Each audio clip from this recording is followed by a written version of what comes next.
नमस्कार दोस्तों, science study point में आप सभी का स्वागत है। आज हम शक्ति के बारे में चर्चा करेंगे। पिछले लेक्चर में हम कार्य के बारे में चर्चा किए थे। आज हम शक्ति के बारे में चर्चा करेंगे। फिजिक्स का पार्ट जो 1 है, भौतिक विज्ञान, उसमें हम शक्ति के बारे में पूर्णतया चर्चा करेंगे। जिसमें शक्ति जो होती जिसमें शक्ति है एक घर में जो यूनिट्स निकालते हैं, और यूनिट्स के बारे में हम लोग चर्चा करेंगे। ये बिजली के खर्च आती है, विद्युत खपत 1 महीने की, उससे हम लोग आसानी पूर्वक सॉल्व करके निकाल सकते हैं। तो हम देखते हैं दोस्तों, किसी चालक की विद्युत ऊर्जा वो ऊर्जा होती है जो किसी चालक के विद्युत आवेश के प्रवाहित होने में व्यय होती है, विद्युत ऊर्जा कहलाती है। देखना है, यहाँ पर एडिटिंग गड़बड़ हो गया, यहाँ पर ऊर्जा कहलाती है। यदि किसी चालक के सिरों के बीच उत्पन्न विभवांतर V है, तब चालक के एक सिरे से दूसरे सिरे तक Q आवेश को लाने में जो किया गया कार्य होता है वो W work W = V × Q joule होगा, अर्थात V क्रॉस × Q जूल ऊर्जा व्यय होगी। दोस्तों अगला देखते हैं, अतः किया गया जो कार्य होगा या व्यय की गई ऊर्जा जो होगी W = V × Q जूल में होगा। और यहाँ पर हम Q = IT यहाँ पर होता है, तो Q यहाँ मान रखेंगे, तो अगला जो सूत्र निकल कर आएगा फार्मूला वो हो जाएगा VIT। और यहाँ पर अब यहाँ पर V = IR होता है, तो यहाँ पर हम लोग V के जगह V के स्थान पर IR रखेंगे, तो हो जाएगा वर्क डन हो जाएगा I² RT। अगला जो है, और V = IR होता है, तो यहाँ पर हम इसको रखेंगे V की जगह वैल्यू, तो हो जाएगा वर्क डन V² T/R। अगला है I की जगह I है, I के स्थान पर V/R रखेंगे, तो टोटल निकल कर आ जाएगा फार्मूला।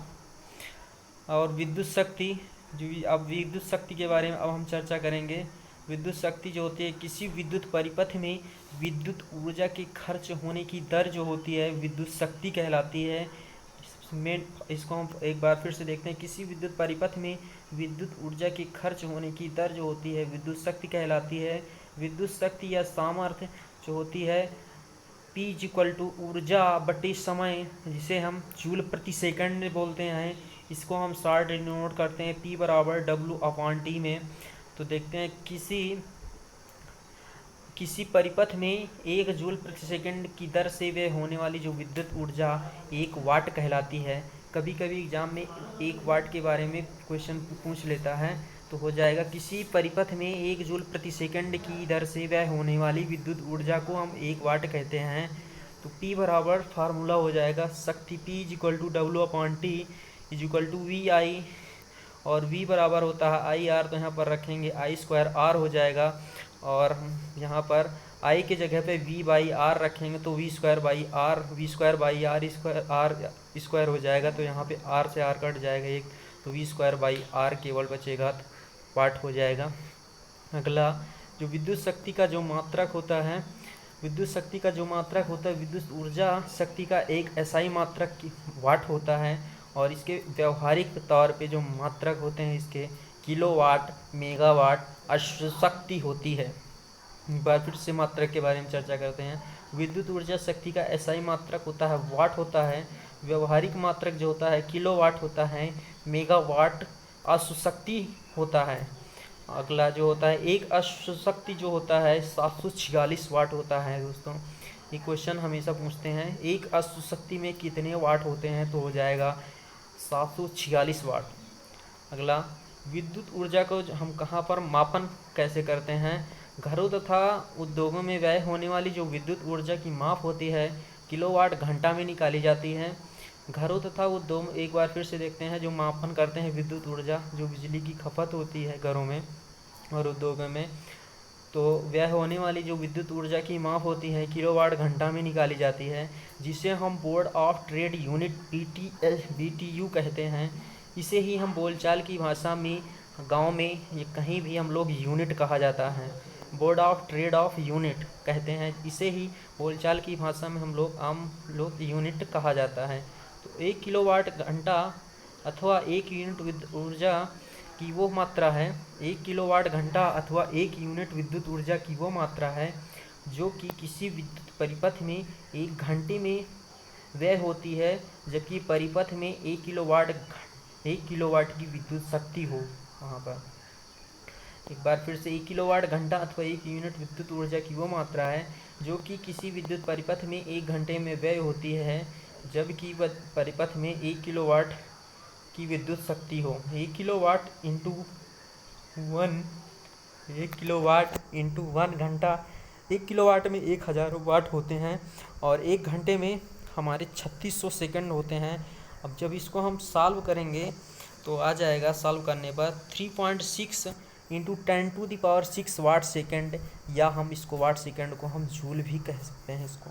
तो 1 किलोवाट घंटे में जो यूनिट की संख्या होगी वोल्ट एम्पियर घंटा, वोल्ट एम्पियर इंटू घंटा अपॉन 1000 होगा, वाट घंटा इंटू 1000। अगला विद्युत ऊर्जा का जो ऊष्मीय प्रभाव है, अगला देखते हैं। विद्युत धारा का ऊष्मीय प्रभाव है, किसी चालक तार में विद्युत धारा के प्रवाहित होने पर चालक तार के ताप में होने वाली वृद्धि को हम विद्युत धारा के ऊष्मीय प्रभाव के रूप में जाना जाता है। एक बार फिर से, किसी चालक तार में विद्युत धारा के प्रवाहित होने पर चालक तार के ताप में होने वाली वृद्धि को विद्युत धारा के ऊष्मीय प्रभाव के रूप में जाना जाता है। तार में उत्पन्न ऊष्मा का मान जो होता है, तार में उत्पन्न ऊष्मा का मान जो होता है, जब कभी वायर में इलेक्ट्रिक फ्लो होती है तो उस स्थिति में इलेक्ट्रिक करंट फ्लो होने की वजह से उसमें ऊष्मा उत्पन्न होती है, जिसे हम विद्युत ऊष्मा कहते हैं। H बराबर होगा VIT, वहाँ पर जो होता है ऊष्मा उत्पन्न होगा वोल्ट और एम्पियर, और टाइम कितने समय तक करंट फ्लो हुई, और I कितने एम्पियर की उस वायर में करंट फ्लो हुई, और V है कितने वोल्टेज आ रहा था उसमें करंट, और अपॉन 4.2 कैलोरी में आएगा, और जूल में हम लोग ज्ञात करेंगे, डिवाइड करेंगे तो 4.2 से तो कैलोरी में आएगा, और जूल में हम लोग निकालेंगे तो डायरेक्ट VIT हो जाएगा। अगले जो है V बराबर IR, यहाँ पर हम लोग रखेंगे तो फार्मूला में V²T/4.2 R कैलोरी होगा, और V²T अपॉन R जूल इसे हम कह सकते हैं, और जो होता है I²RT अपॉन 4.2 कैलोरी होता है। अगला है जूल का नियम, जो है हमारा जूल का नियम होता है, जूल का नियम है जूल के ऊष्मा नियम के अनुसार, जूल के नियम के अनुसार जो होता है, जूल के ऊष्मा के नियम के अनुसार, पहला है यदि प्रतिरोध जो नियत होता है उस स्थिति में H हो जाएगा अनुक्रमानुपाती, प्रोपोर्शनलिटी जो होता है I² हो जाएगा।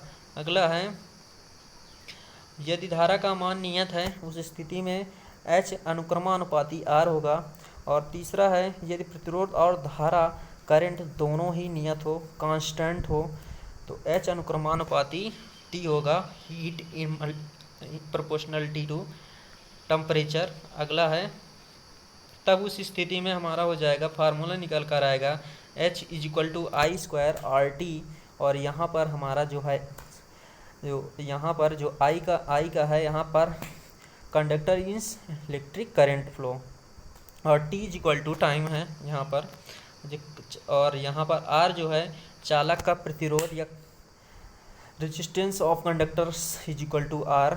इसे ही जूल का ऊष्मा का नियम कहलाता है, इसे ही हम जूल का ऊष्मा का नियम हम लोग कहते हैं।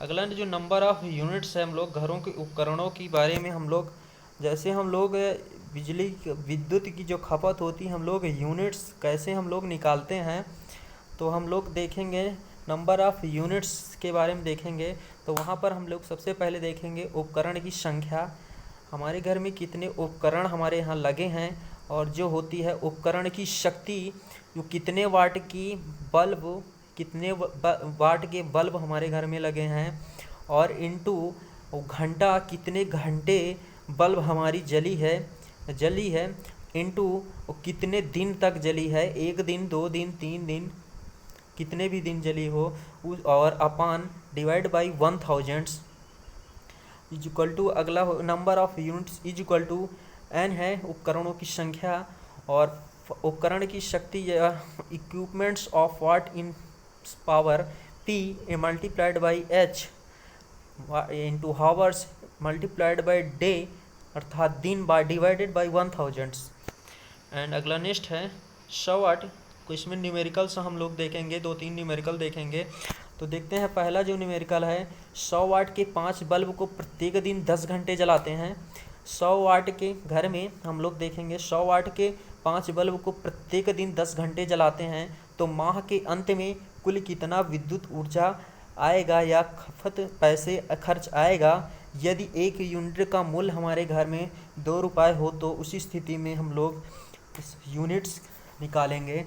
तो हो जाएगा यहाँ पर सबसे पहले हम वाट का वैल्यू रखेंगे और यहाँ पर है 100 लिख देंगे, 100 हो जाएगा। और उपकरणों की संख्या कितनी है 5 मल्टीप्लाइड बाई कितने घंटे जली है और कितने माह के अंत मतलब 30 दिन के होंगे माह के अंत में डिवाइड बाई 1000। इसको हम कैलकुलेट करेंगे तो टोटल हमारा यूनिट्स निकल कर आएगा 150 यूनिट और 1 यूनिट की खर्च हमारे यहाँ मूल्य है 2 रुपये।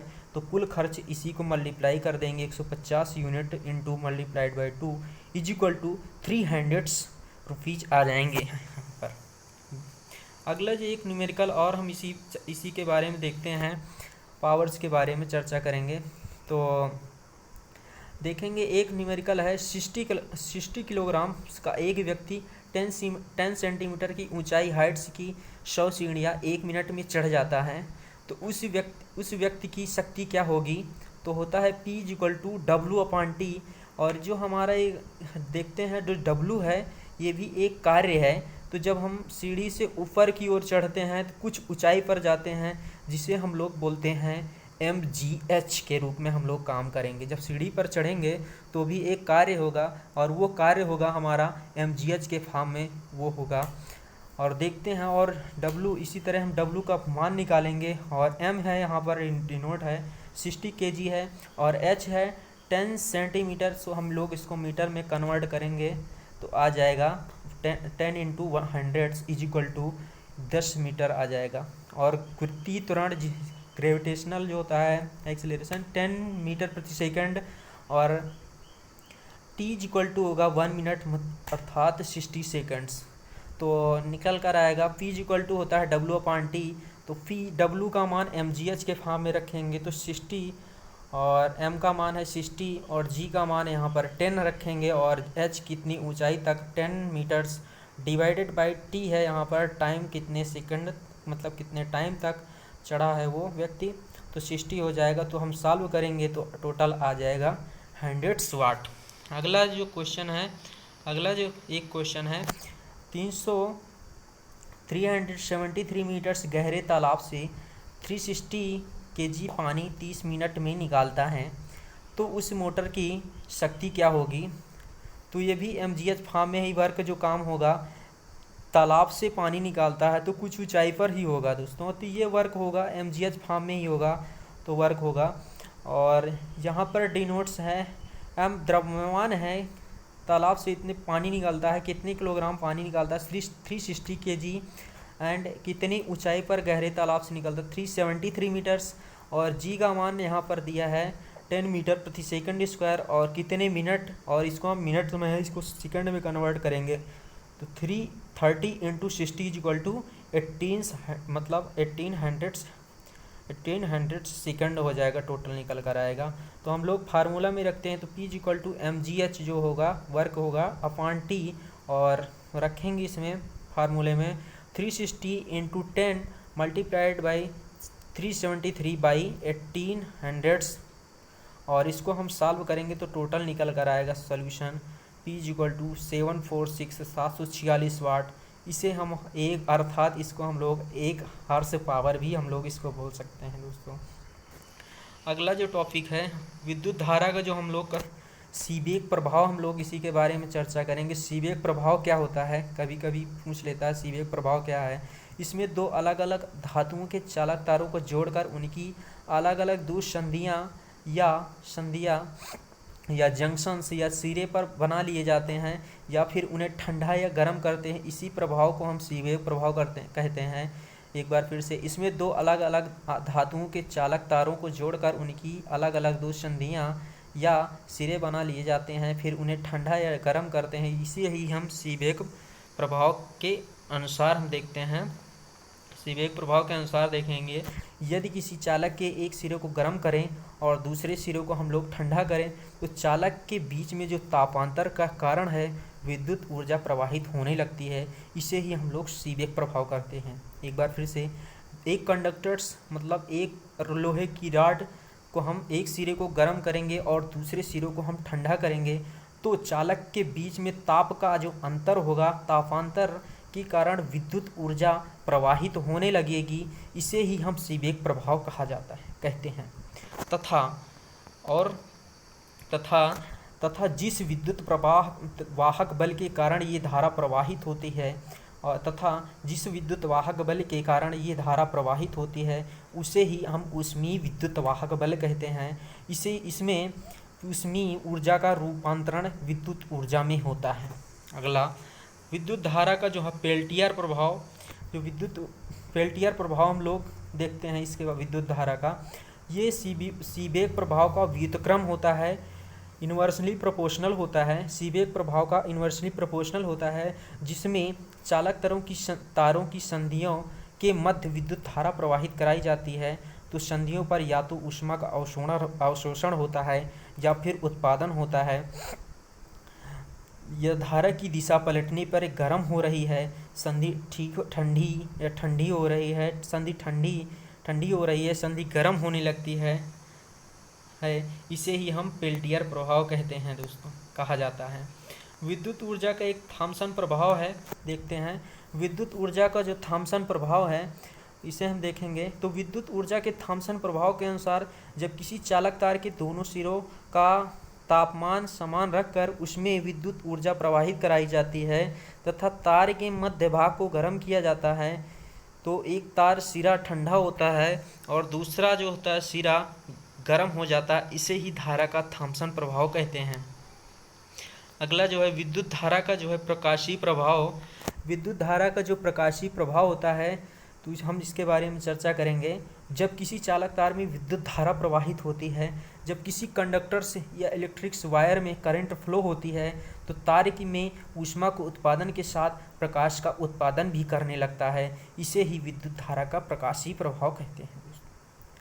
जब किसी चालक तार में विद्युत धारा प्रवाहित की जाती है तो तार में ऊष्मा उत्पादन के साथ साथ प्रकाश का उत्पादन भी करने लगता है। इसे ही विद्युत धारा का ऊष्मीय प्रभाव कहते हैं।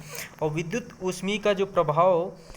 धारा के ऊष्मीय प्रभाव व प्रकाशीय प्रभाव के आधारित कुछ महत्वपूर्ण उपकरण हैं, जैसे बल्ब हो गया, और इसके बारे में चर्चा हम लोग अगले नेक्स्ट लेक्चर में देखेंगे। धन्यवाद दोस्तों। अगर मेरा वीडियो दोस्तों अच्छा लगे तो अपने दोस्त को सब्सक्राइब और शेयर और लाइक्स और कमेंट्स ज़रूर करें। थैंक्स।